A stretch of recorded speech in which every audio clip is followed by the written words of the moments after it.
the Chuck Shute podcast.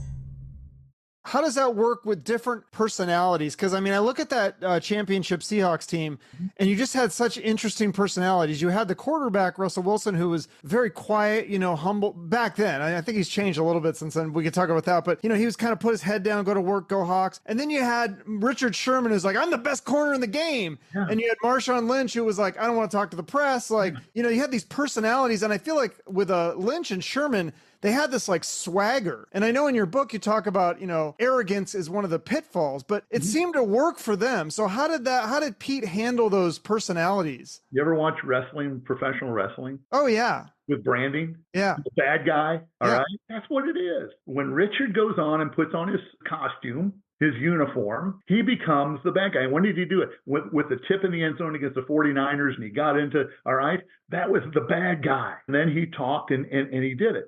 Marshawn, on the other hand, now Marshawn, one of the most genuine people, and Richard was genuine. Richard was an amazing guy, and Cam was amazing, and all those guys, Mike Bennett, and all those guys, Big Red, and I mean, just amazing people when they got away from the limelight.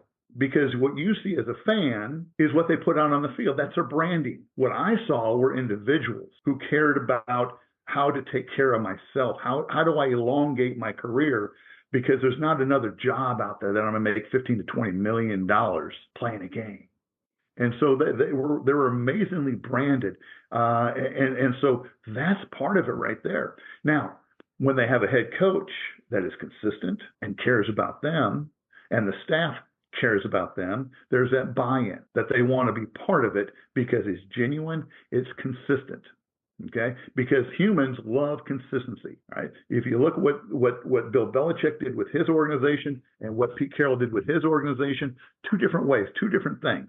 But because the people were having success, it was like, okay, I'm going to buy in. I'm going to go ahead and buy into what we're doing here because it's so darn important.